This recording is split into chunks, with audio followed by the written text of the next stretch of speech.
6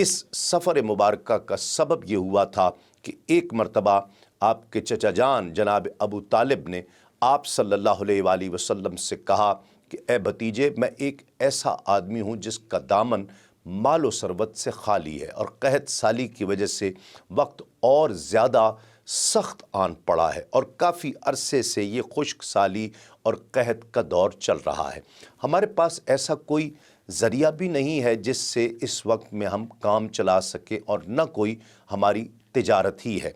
ناظرین کرام، اس وقت حضرت ام المومنین خدیجہ بنت خویلد کا اونٹوں پر ایک تجارتی قافلہ ملک شام جانے کو تیار تھا۔ ام المومنین ایک معزز، شریف اور بہت دولت مند خاتون تھیں۔ جناب ابو طالب نے اس طرف اشارہ کرتے ہوئے حضور نبی کریم صلی اللہ علیہ وآلہ وسلم سے عرض کی کہ یہ تمہاری قوم کا ایک تجارتی قافلہ ہے جو اب ملک شام کو جانے والا ہے، اور خدیجہ بنت خویلد اپنے تجارتی قافلوں میں تمہاری قوم کے آدمیوں کو بھیجا کرتی ہے جو ان کے مال میں اجرت پر معاملہ کر لیتے ہیں اور فائدہ اٹھاتے ہیں۔ اگر تم ان کے پاس جاؤ اور اپنی خدمات پیش کر دیں تو وہ یقیناً تمہاری پیشکش کو قبول کر لیں گے اور دوسروں پر تمہیں ضرور فوقیت دیں گی، کیونکہ ان تک تمہاری پاک بازی کے واقعات پہنچ چکے ہیں۔ اگرچہ میں اسے پسند نہیں کرتا کہ تم ملک شام جاؤ، کیونکہ میں یہودیوں کی طرف سے تمہارے متعلق ڈرتا بھی ہوں، لیکن ساتھ ہی آپ کے لیے میرے نزدیک اس کے سوا کوئی چارہ کار بھی نہیں ہے۔ ناظرین کرام، اس موقع پر حضور نبی کریم صلی اللہ علیہ وآلہ وسلم نے ارشاد فرمایا کہ چچا جان انتظار کر لیتے ہیں، کیونکہ ممکن ہے کہ جناب خدیجہ خود ہی اس سلسلے میں میرے پاس کسی کو بھیجیں، کیونکہ حضرت خدیجہ کبریٰ کو اس وقت اپنی تجارت کے لیے کسی معتمد اور معتبر آدمی کی ضرورت بھی تھی، اور یہ بات سب جانتے تھے کہ اس وقت مکۃ المکرمہ میں حضور نبی کریم صلی اللہ علیہ وآلہ وسلم سے زیادہ شریف، پاک باز، امانت دار، قابل اعتبار اور سمجھدار انسان اور کوئی نہیں تھا۔ مگر جناب ابو طالب اس وقت مالی طور پر چونکہ بہت پریشان حال تھے، اس لیے انہوں نے کہا کہ مجھے خدشہ ہے کہ تم نے اگر تاخیر کر دی اور وہ امور تجارت کسی اور شخص کے سپرد کر دیے گئے تو پھر یہ مناسب نہیں ہوگا، پھر آپ صلی اللہ علیہ وآلہ وسلم ایسے امر کی جستجو میں ہوں گے جو آپ سے دور جا چکا ہوگا، یعنی موقع گنوا چکے ہوں گے۔ امام حلبی لکھتے ہیں کہ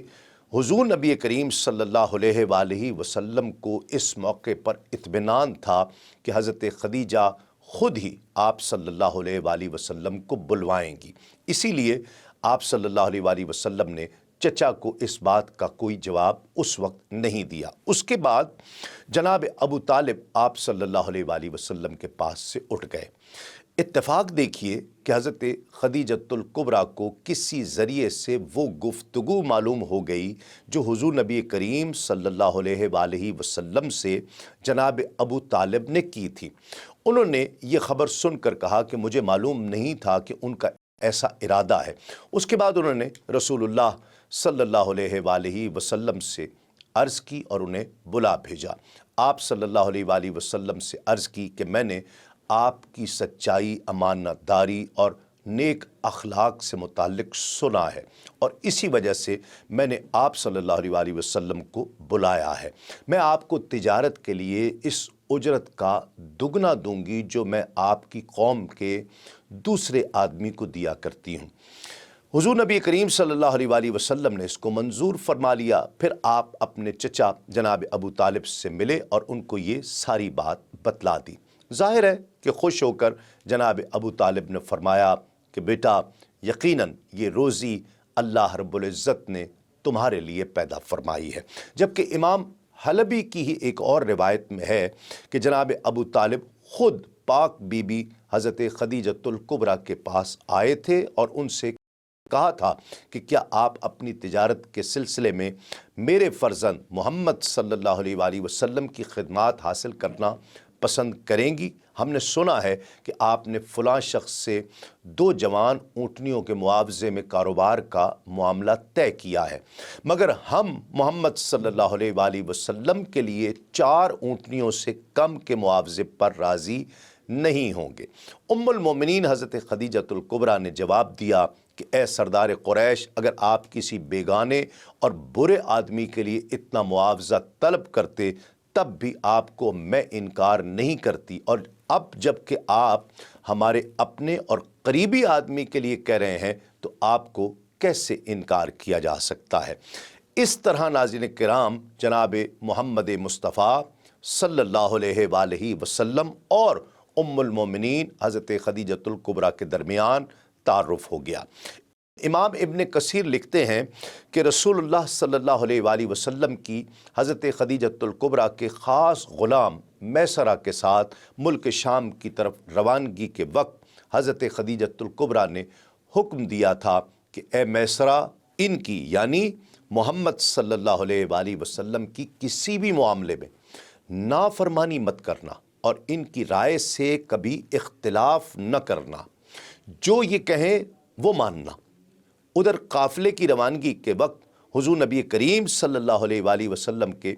سب چچا قافلے والوں کو اپنے لاڈلے بھتیجے محمد صلی اللہ علیہ وآلہ وسلم کی خبر گیری سے متعلق ہدایت کرنے لگے، کیونکہ جیسا کہ پہلے عرض کیا گیا کہ ذمہ داری کے ساتھ حضور نبی کریم صلی اللہ علیہ وآلہ وسلم کا یہ پہلا سفر تھا، اور ان کے بڑوں کا اس چیز پر تشویش کرنا یہ ایک فطری چیز تھی۔ اسی بابت پیر کرم شاہ صاحب الازہری لکھتے ہیں کہ پاک بی بی کے اس حکم سے یہ صاف ظاہر ہوتا ہے کہ انہوں نے میسرہ کو حضور نبی کریم صلی اللہ علیہ وآلہ وسلم کی نگرانی کے لیے نہیں، بلکہ حضور نبی کریم صلی اللہ علیہ وآلہ وسلم کی آرام اور آسائش کا ہر طرح سے خیال رکھنے اور خدمت گزاری کے لیے بھیجا تھا۔ بالآخر 16 ذی الحج کو یہ قافلہ مکہ سے روانہ ہوا۔ شیخ محمد ابو زہرہ رحمۃ اللہ تعالی علیہ نے محبت بھرے انداز میں قافلے کی روانگی کا منظر یوں ذکر کیا ہے کہ قافلہ مکے سے روانہ ہوا جس میں وہ ہستی تھی جو اللہ رب العزت کی ساری مخلوق سے اعلیٰ اور افضل ہے۔ اللہ سبحانہ تعالیٰ کی نگاہ لطف و عنایت اس کی خود نگہبانی فرما رہی تھی۔ امام زینی دہلان لکھتے ہیں کہ قافلے کے منزل مقصود پر پہنچنے سے پہلے راستے میں ایک غیر معمولی واقعہ بھی پیش آیا، اور وہ واقعہ یہ تھا، حضرت خدیجۃ الکبریٰ کے اونٹوں میں سے 2 اونٹ بہت زیادہ تھک گئے اور چلنے کے قابل نہیں رہے، جس کی وجہ سے میسرہ بھی ان دونوں اونٹوں کے ساتھ قافلے سے ذرا پیچھے رہ گیا، جبکہ حضور نبی کریم صلی اللہ علیہ وآلہ وسلم قافلے کے اگلے حصے میں تھے۔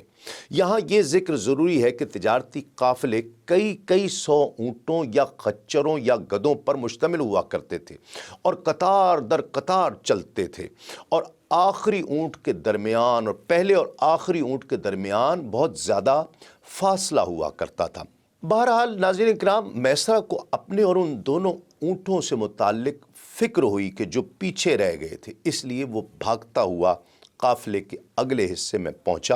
اور حضور نبی کریم صلی اللہ علیہ وآلہ وسلم کو اس پریشانی کی خبر دی۔ حضور نبی کریم صلی اللہ علیہ وآلہ وسلم اس کے ساتھ ان اونٹوں کے پاس تشریف لائے جو ان کے پچھلے حصے میں موجود تھے، اور پھر اپنا دست مبارک پھیرا اور ان پر کچھ پڑھ کر دم کیا۔ اس کا اثر یہ ہوا کہ اونٹ اسی گھڑی اسی وقت بالکل ٹھیک ہو گئے اور اتنا تیز چلنے لگے کہ پھر قافلے کے اگلے حصے میں پہنچ گئے اور چلنے میں اپنی چستی اور توانائی کا اظہار کرنے کے لیے منہ سے آواز بھی نکالتے جاتے تھے۔ کتاب خاتم النبیین میں تحریر ہے کہ چند روز کی کٹھن مسافت طے کرنے کے بعد قافلہ شام کے شہر بصرہ میں پہنچ گیا اور ایک خانقاہ کے قریب ایک سایہ دار درخت کے نیچے پڑاؤ کیا۔ حضور نبی کریم صلی اللہ علیہ وآلہ وسلم اپنے پہلے سفر شام میں بھی بصرہ تشریف لائے تھے اور اسی صومعہ خانقاہ کے قریب آپ نے قیام فرمایا تھا، اور یہاں ایک راہب سے ملاقات بھی ہوئی تھی جس کا ہم نے